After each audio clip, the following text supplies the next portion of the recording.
No one wished to dance with the blind Duke. The chandeliers of Ashworth Manor burned bright that night, spilling golden light over silk gowns and polished marble floors. Music rose high and proud, and laughter floated through the ballroom like sweet perfume. It was a night built for romance and display, for proud mothers and hopeful daughters. Yet at the far edge of the room, near the tall wall draped in velvet, stood a man alone. Duke Oliver Bramwell stood straight and still, one gloved hand resting lightly on his walking stick. His dark hair was neatly brushed back, his coat cut perfectly to his broad shoulders. To anyone watching, he was every inch a nobleman. But his green eyes did not move with the dancers. They stared forward, empty of sight. 3 years earlier, a riding accident had taken his vision, and with it, the easy charm that once ruled ballrooms, just like this one. Before that day, Oliver had led every dance. Women had waited for his attention. Men had sought his advice. Now they only offered sympathy. The orchestra swelled into a lively waltz. Slippers brushed marble. Dresses whispered as couples spun past him. Oliver listened carefully, mapping the room through sound alone. He could tell who laughed too loudly, who whispered behind fans, who avoided coming too close.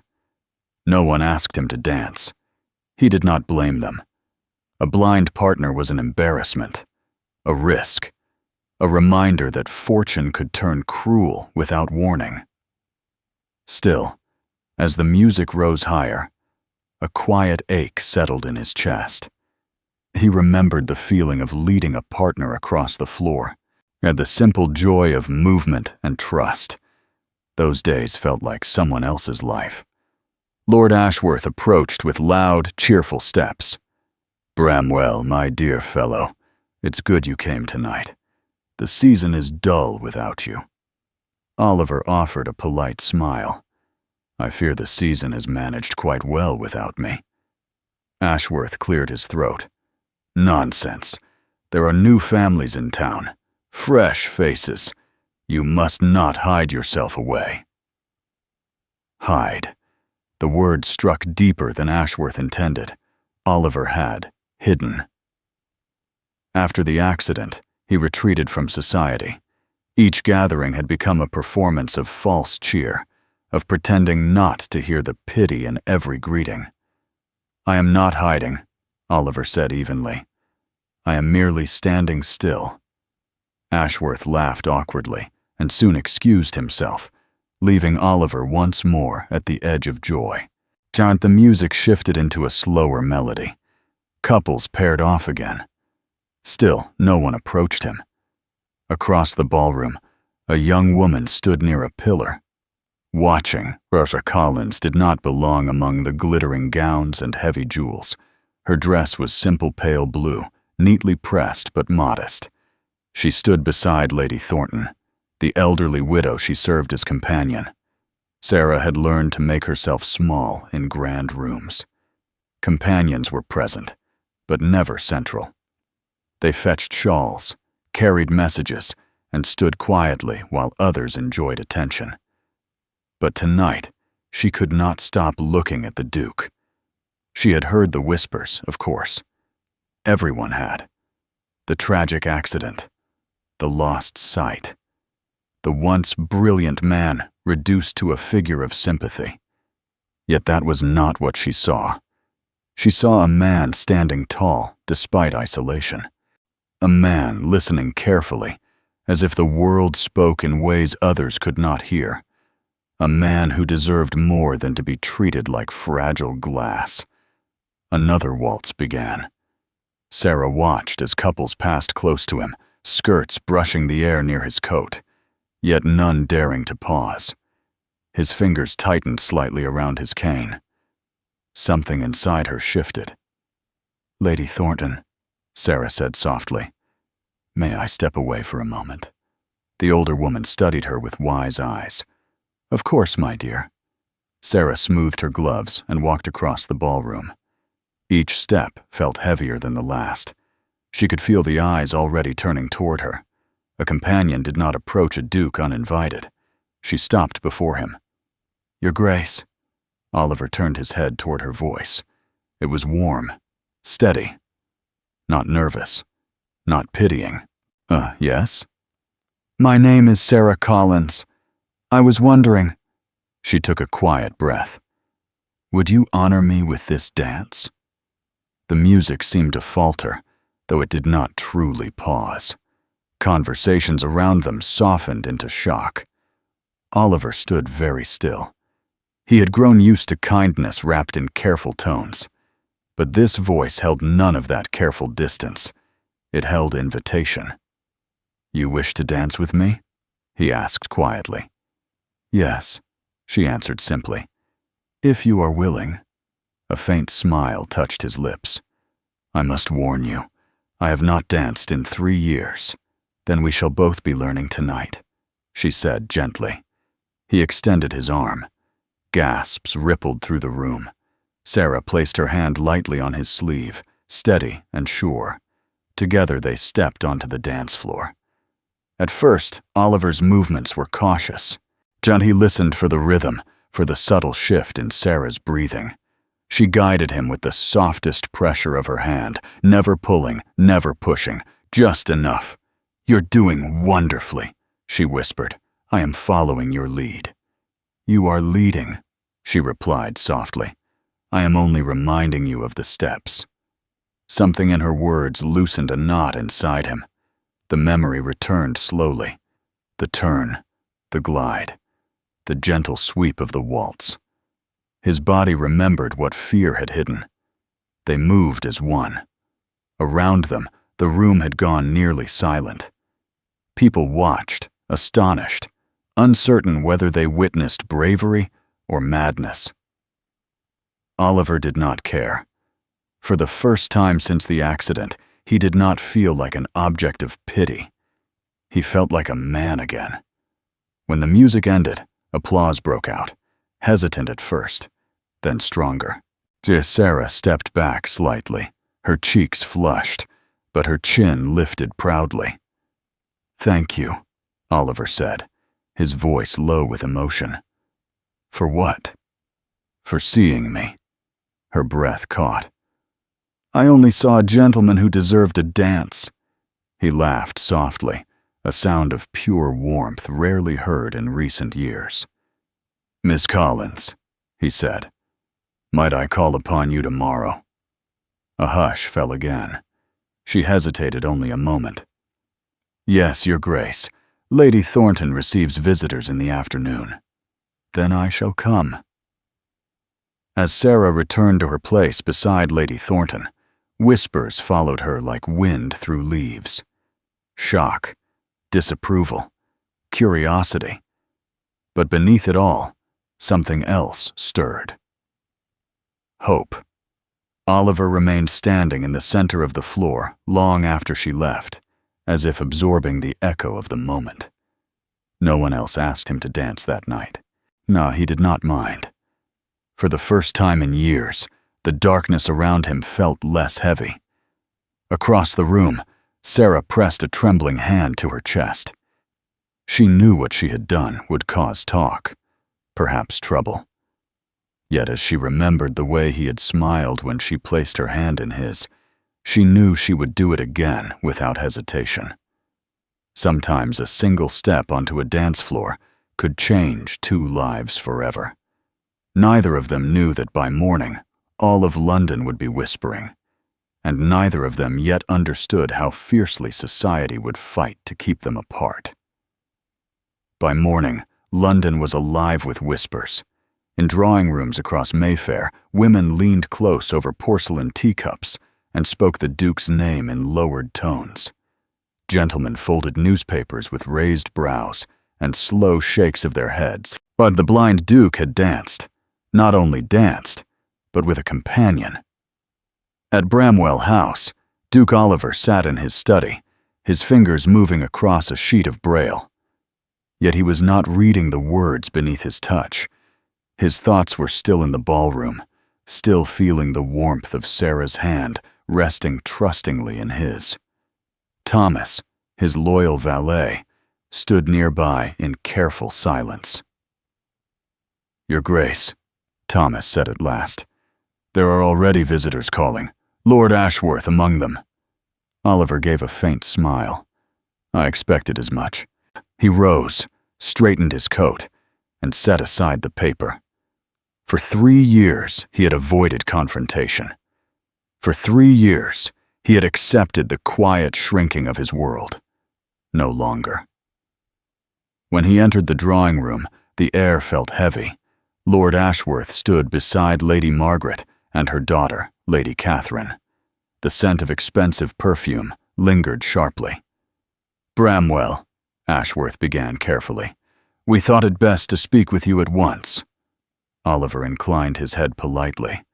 "Then speak." Lady Margaret stepped forward. "Your Grace, last evening's display has caused considerable concern." "Display?" Oliver repeated calmly. "The dance," Lady Catherine said sweetly. "It was unexpected." "I found it refreshing," Oliver replied. Lady Margaret's tone cooled. "Miss Collins is a companion, a woman of no fortune or position. But your attention to her has raised unfortunate speculation." Oliver felt the familiar tightening in his chest, but he did not retreat. "Speculation is society's favorite pastime." "This is not a jest," Lady Margaret pressed. "You are a duke. You must consider your future, your responsibilities." "I am well aware of my responsibilities." Lady Catherine moved closer. "You are vulnerable, Your Grace. After your accident, it is only natural that gratitude might feel like affection." Oliver turned his face toward her voice. His expression hardened. "Gratitude," he said slowly, "is not what I felt last night." Silence followed. Lord Ashworth cleared his throat. "We only mean to protect you." "From what?" Oliver asked. "From being made a fool," Lady Margaret said bluntly. "From marrying beneath you." The words hung in the air. Oliver's hands clenched behind his back. "I would advise you," he said quietly, "never to speak of Miss Collins in such a manner again." They left shortly after, unsatisfied and unconvinced. But Oliver stood taller than he had in years. That afternoon, he arrived at Lady Thornton's townhouse. Sarah waited in the small drawing room, her hands folded tightly in her lap. She had heard the whispers already. Even the servants spoke of it in hushed tones. When Oliver entered, guided gently by the butler, her heart raced. "Your Grace." "Sarah," he said softly. Lady Thornton greeted him warmly before excusing herself with clear intention. When they were alone, silence stretched between them. "You should know," Sarah began carefully, "that London is speaking of us. So I have gathered." She looked at him fully. "Yet they will not be kind." "I am accustomed to unkindness," he replied. "It does not frighten me." "It frightens me," she admitted. Her honesty struck him deeper than any accusation from society. "I do not wish to harm your life," she continued. "You deserve peace." Oliver moved closer, guided by the sound of her breathing. "For 3 years," he said, "I have had peace. Silence. Isolation. It is not a gift, Sarah." She swallowed. "What I felt when we danced," he continued, "was life returning to me." Her breath trembled. "You treated me as though I were whole." "You are whole," she said fiercely. His hand found hers. "And you," he said, "are the first person who has made me believe it again." Tears filled her eyes. "But I am only a companion," she whispered. "You are Sarah Collins," he replied firmly. "Intelligent, brave, kind. Those qualities outweigh any title." Footsteps sounded in the hallway. Lady Harrington's voice carried before she even entered. "Miss Collins, I must speak with you at once." She swept into the room without waiting for permission, her expression sharp. "Your Grace," she said stiffly. "How? Devoted." Oliver remained composed. "Lady Harrington." She turned to Sarah. "You must end this at once." Sarah's back straightened. "End what, exactly?" "This fantasy. The entire city is laughing." "Let them laugh," Oliver said. Lady Harrington ignored him. "Miss Collins, you cannot possibly imagine yourself as a duchess." "I imagine myself as a wife," Sarah replied quietly. The room went still. Lady Harrington's face flushed. "You overreach." "I care for him," Sarah said steadily. "And what do you offer him?" Lady Harrington snapped. "He needs strength, guidance." Sarah stepped closer to Oliver, her voice calm. "He needs love." Oliver felt her hand tighten around his. Lady Harrington scoffed. "Love does not sustain estates." "No," Oliver said, "but neither does cold ambition." The older woman stared at them both. "This will not end well," she warned before storming out. Silence settled once more. Sarah's courage faltered slightly. "Perhaps she is right." "Do you believe that?" Oliver asked. She hesitated. "I believe the world is cruel." "Then we shall be stronger." He turned toward her fully. "Sarah, I will not pretend this will be easy, but I would rather face difficulty beside you than safety alone." Her heart pounded. "You speak as though I know my own heart," he finished gently. And he reached up, his fingers brushing her cheek with careful reverence. "I care for you deeply." The words hung between them like fragile glass. "I care for you too," she whispered. Outside, carriage wheels rolled along the street. Somewhere, London continued its gossip. But inside that small drawing room, something stronger was forming. Not scandal, not foolishness. Something steady and certain. A love that would soon be tested in ways neither of them could yet imagine. And the storm gathering over them had only just begun. The storm did not wait. Within days, the whispers turned into open judgment. Invitations stopped arriving at Bramwell House. Old friends suddenly found themselves too busy to call. Newspapers printed careful lines about noblemen making unwise attachments. Carriages slowed when Sarah walked past, just long enough for curtains to shift and eyes to stare. Yet Oliver did not retreat. If anything, he stepped forward. One morning, as pale autumn light touched the windows, he sent word through London. He would host a dinner, and he would formally announce his intentions. When the message reached society, disbelief followed. "He cannot mean to embarrass himself so completely," Lady Margaret said sharply in her drawing room. "Oh, he means to," Lady Harrington replied. "And we shall see how long this foolishness lasts." That evening, Bramwell House stood bright and unashamed. Candles burned warmly in every window. The long dining table was set with silver and crystal, yet the atmosphere held something different from past gatherings. There was no performance, only purpose. Aunt Sarah stood at the top of the stairs in a gown of soft ivory. It was not overly grand, but it suited her. Her dark hair was swept neatly back. Her hands trembled only slightly. Lady Thornton adjusted the lace at her sleeve.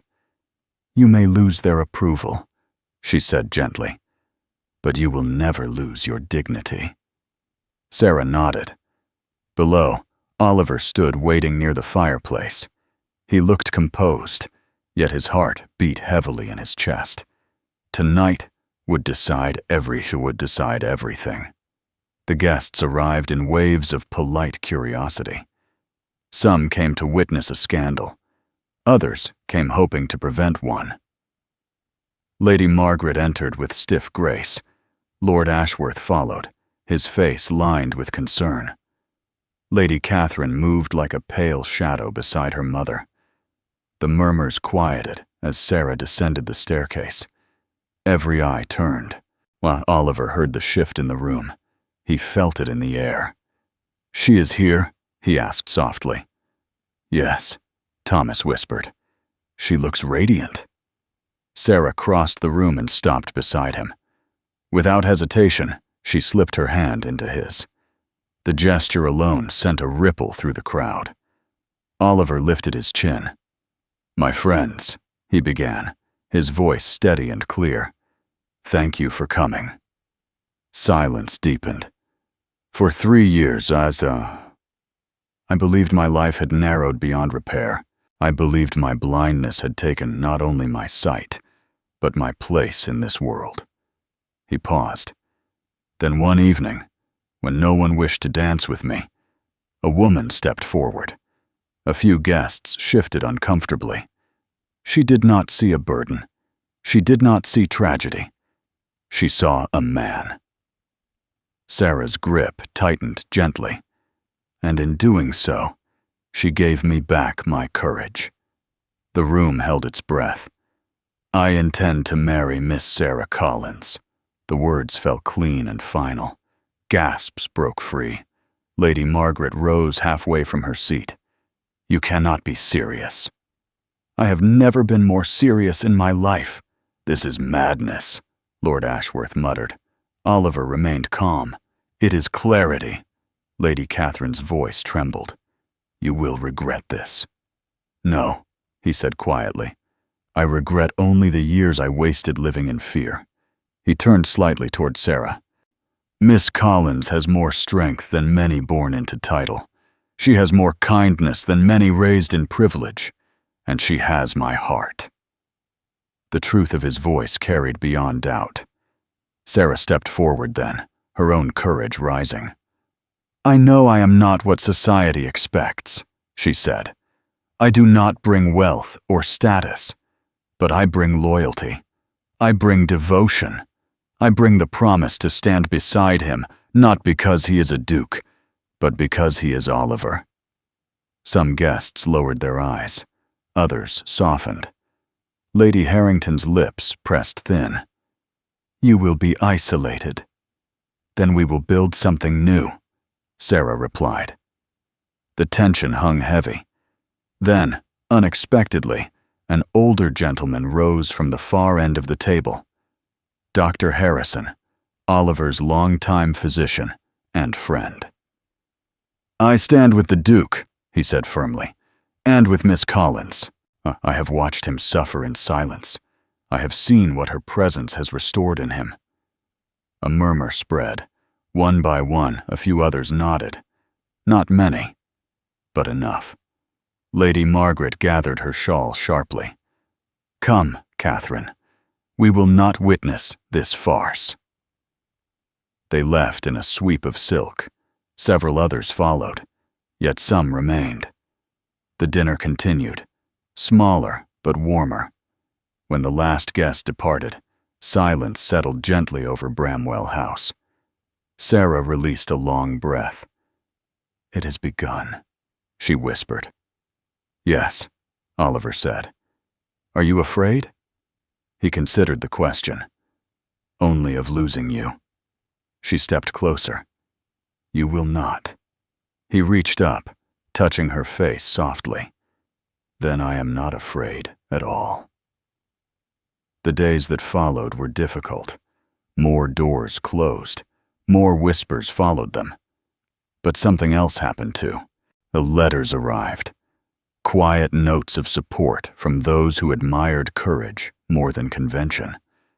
Families from Oliver's estates sent messages of gratitude, remembering his fairness long before his accident. And slowly, the noise of scandal began to fade. Because love, when lived openly and without shame, becomes harder to attack.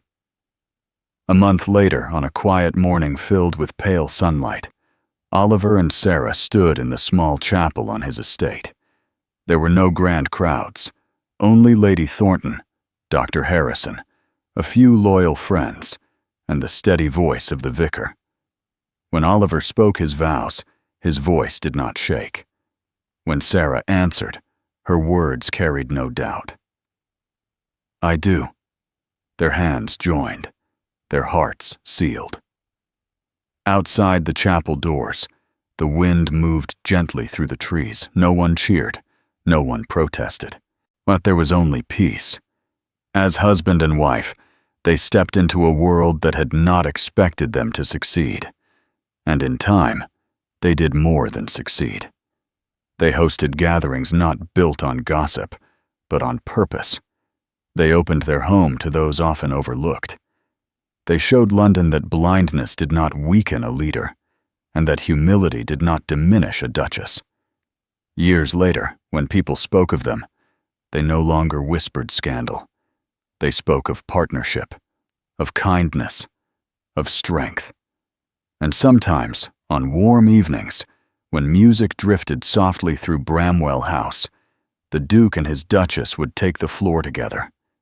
He would lead, she would follow, and anyone watching would see what society once failed to understand. That the most impossible love stories begin with something very simple: a hand extended, and the courage to accept it.